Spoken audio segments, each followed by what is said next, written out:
ശുക്രൻ്റെ രണ്ടാമത്തെ നക്ഷത്രമാണ്. ആദ്യത്തെ ഭരണിയാണ്, ഭരണി കഴിഞ്ഞാൽ പൂരമാണ്.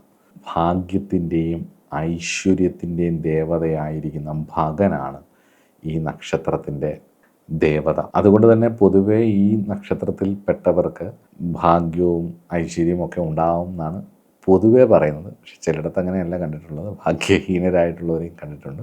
അപ്പോൾ നമുക്ക് എന്താണെന്നുള്ളത് നോക്കാം. അത് ഞാൻ പറഞ്ഞതുപോലെ കർമ്മഫലം പോലെ ഇരിക്കും അതൊക്കെ. ഇപ്പം സ്നേഹം, സൗന്ദര്യം, കല, പ്രണയം എന്നിവയുടെയൊക്കെ കാരകനായിരിക്കുന്ന ശുക്രൻ്റെ ഒരു സ്വഭാവം ഇവർക്ക് എപ്പോഴും ഉണ്ടാവും എന്നുള്ളതാണ്.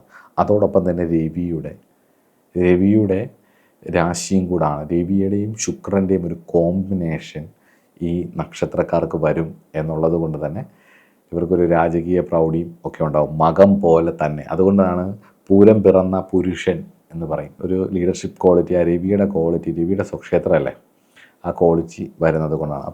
ശുക്രൻ്റെ സ്ഥിതി, ശുക്രൻ്റെ ബലം എന്നിവ ഈ നക്ഷത്രക്കാരുടെ ജീവിതത്തെ ഒരുപാട് സ്വാധീനിക്കും. ശുക്രൻ നന്നായിട്ട് ബലപ്പെടണം എന്നുള്ളത് തന്നെയാണ്. ശുക്രൻ പൂരത്തിൽ തന്നെ നിൽക്കുകയാണെന്നുണ്ടെങ്കിൽ ഭയങ്കര ഗുണാനുഭവങ്ങൾ ഇവർക്ക് ജീവിതത്തിൽ ഉണ്ടാവുകയും ചെയ്യും. ഫ്ലാഷാണ് നക്ഷത്രവൃക്ഷം, പിടിക്കാൻ വളരെ പാടുള്ള ഒരു വൃക്ഷമാണ്.